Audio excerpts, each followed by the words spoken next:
Hello and welcome to Feast One's Eyes on Watches.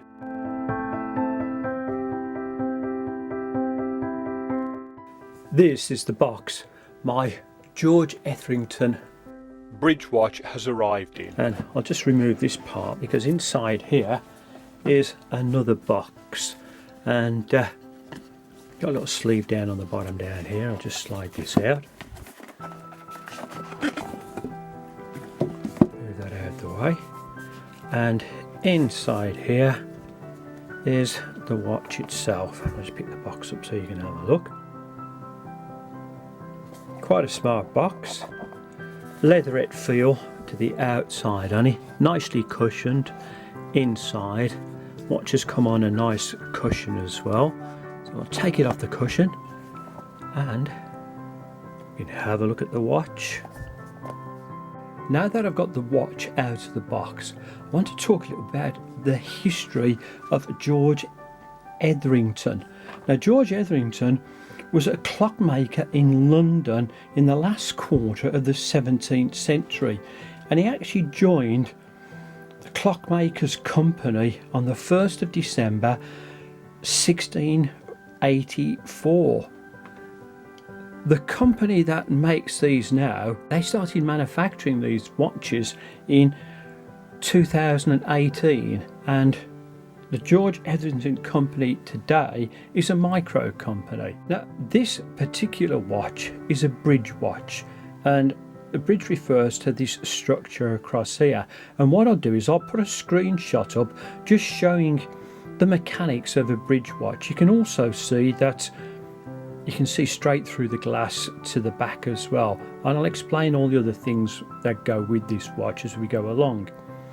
One of the really nice features of this watch is that it's not only just a bridge watch, but you've got an open heart complication, and as I bring this in closer you can see this working, and it's really nice because it's finished with some nice ornate gold on it. The other really nice part and quite unusual part with the bridge watch is to have this moon and sun dial, and it's quite functional, and again a nice unusual feature to the watch. I bought this watch off eBay and I paid £47 for it. I had to pay a little bit of postage and packing as well. And for £47 I've got an automatic bridge watch with some very interesting complications. And what I'm going to do is I'm going to put up on the screen a few of the bridge watches, and maybe when you look at the price of some of these other ones you realise that paying £47 for this is not bad at all. Now the first screenshot is of a Coram watch which is called the Golden Bridge, and it's £35,300, so that's quite a lot of money. Now if you throw in a few more diamonds and make it look a little bit more flashier, you're going to pay £152,400 for a bridge watch.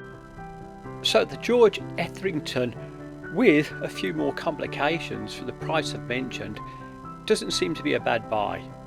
So let's have a look at some more of its features. The numerals on the watch are all Roman numerals, and obviously we have the 12 and it works its way all the way around, and those are printed and they are in white, and you'll also see that just around the outside as well is a second track. The hands on the watch are in blue and they complement the other colours of blue that go with the watch as well, and they are finished in a sword point finish. Across the centre is the name of the watch company, George Etherington, and that is in silver, and again it does look very nice. The case on the watch is stainless steel and it's polished to a nice standard. You can also see that it's quite a thick case. This is actually 14mm across, and you can see that you've got a crown on here, and I'll talk about the crown in a few minutes, but it's a sign crown. as I look around the watch, I can't feel any sharp edges anywhere, and even down to the lugs it feels quite smooth. If I take this around to the other side, again polished and finished very nicely. The glass in the watch is a mineral crystal hardlex type glass, and it's supposed to be scratch resistant. The clarity of this is really quite good, and I don't think it's got any AR coating on it.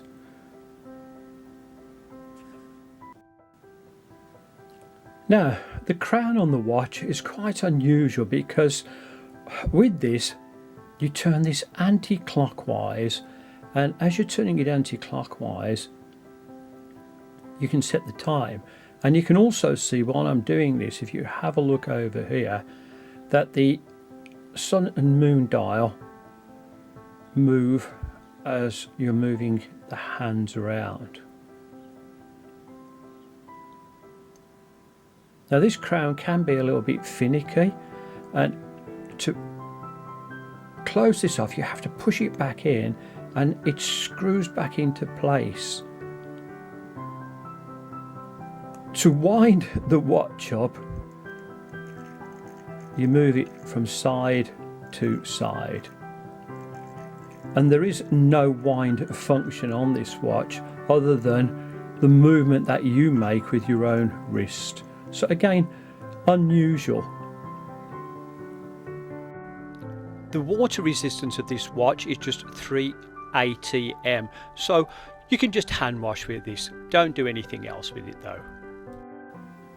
I've just turned the watch over so you can have a look at the back of it, and looking through the display window you can see straight away the balance wheel, and the balance wheel has got engraved on it George Etherington. You can also see the bridge mechanism across there, and if I turn this the opposite way round you can have a look through the flywheel and you can see my hand at the back. The case back is screwed down, and it's got some information on the back here about it being stainless steel, its serial number and so on with it, and it's finished very, very nicely and polished well. I do like the back of this watch. The dimensions of this watch are, the case is 43mm. It's 14mm thick. From lug to lug it's 50.5mm, and the crown of the watch is 7mm. The watch comes with a leather strap, and it's 22mm at the top, and it tapers down to 20mm. And as you can see there's a crocodile finish on here, and it's in blue. If I just turn this around to the other side, and I have to say it's quite a nice strap, and it blends in very, very nicely with, obviously, with the face of the watch. Just taking this over to the other side so you can have a look. Flip this over, and you'll also see right down on here you've got a nice little buckle, and it's also got the name George Etherington on there. Now I've just popped the George Etherington onto my wrist, and I do like this bridge watch.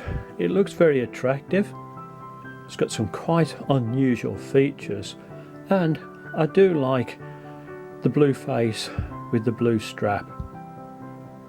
And it is a bit of a chunky watch, but I have a 7¼ inch wrist and it does fit well.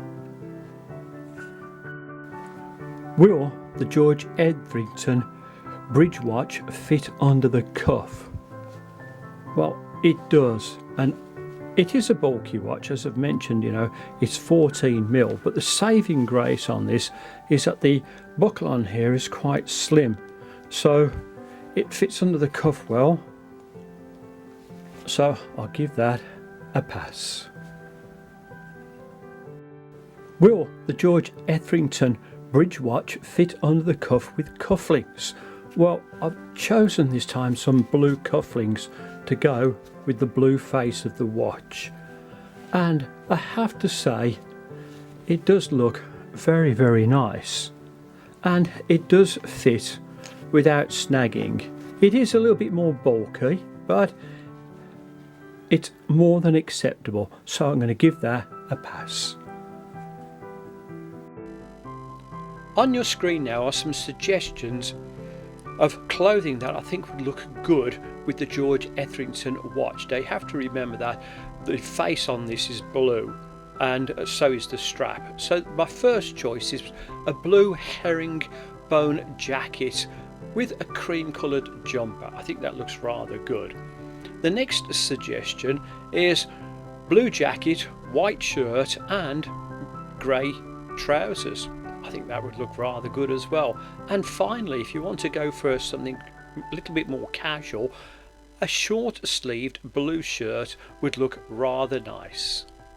To sum up my review of the George Etherington watch, I like bridge watches, and I understand that this may not be something that everybody will appreciate, but I like this, and I like the added complications on here as well.